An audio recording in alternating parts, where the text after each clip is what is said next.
Ile shida kubwa tuko nayo ni kwamba wale ambao wako uongozini, ukifuata mienendo yao ni mambo ya usaliti. It is a system of betrayal. You promise people that you are going to help them, ama utawasaidia kwa njia hii na hufanyi hata uonekani. That is betrayal. Watu wanaamua kupigana ndio wajitolee shida fulani, tuko pamoja kwa hiyo safari. Mara wewe umepiga kona, umetuacha tu kwa mataa. Hiyo pia ni betrayal.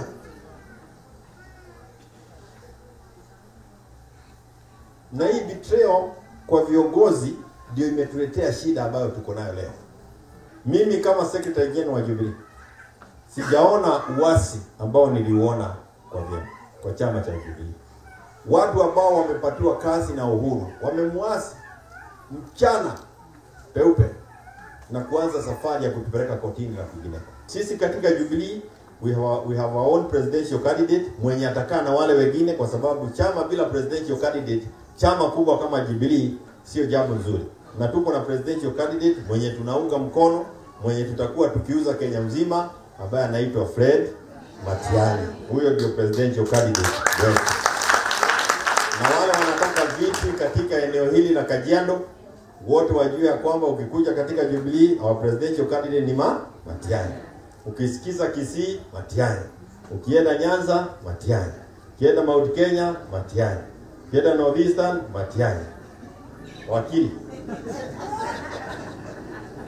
Kwa hivyo tuko hapo, tunaona kwamba serikali haiendi vile inafaa, uongozi mbaya, lakini tayari tuko na tumaini kwa sababu Yesu amesema ameshinda, hata sisi tutashinda. So leo tunaambia Wakenya wakuwe na tumaini kwa sababu tuko Pasaka, ishara ya kwamba tuko na shujaa ambaye ameshinda. Na hii mambo ambayo inatutatiza, hata sisi tutafanya nini? Tutashinda. Bwana Yesu asifiwe. Tusameheane. Hata wale ambao wamefuruga hii mkutano tuwasamehe. Maana hiyo iliandikwa kwa Biblia. Tuwasamehe na sisi wote tupendane. Bwana wazee kama wazee tumehimiza vijana wakaweza kukaa kwa amani, waheshimu wazazi, wajiheshimu, waheshimu uongozi, na tutaamini ya kwamba taifa itaenda mbele. Tunaomba pia kwa sababu ya taifa la Kenya ili amani iweze kutoka. Wito wangu kama askofu kwa viongozi wa taifa la Kenya ni kusema tu watu wa amani.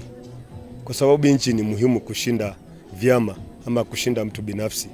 Hata zaidi tutumie msimu wa Pasaka tuwe na amani. Hata viongozi wa counties tupate amani. Tuletee watu wa Kenya, viongozi wakishikana, amani itakuja kwa taifa na wananchi watashikana. Kwa hivyo nawahimiza tu tubebe upendo. Yesu alitupenda na akatuweka kwa pamoja. Nataka tu kuambia kanisa ya kwamba sisi ndio chumvi ya dunia. Sisi ndio chumvi ya ulimwengu. Tuombee viongozi. Tusigawanyike nasi kama vyama, lakini tushikanishe taifa. Tuombee rais, tuombee naibu wake, tuombee na institutions zote za serikali. Kwa sababu tunapoombea taifa, nchi itakuwa na amani. Kwa sababu wako katika uongozi, na tuache siasa bado iko mbali. Tufanye maendeleo, tuendeleze taifa na tuwe na amani.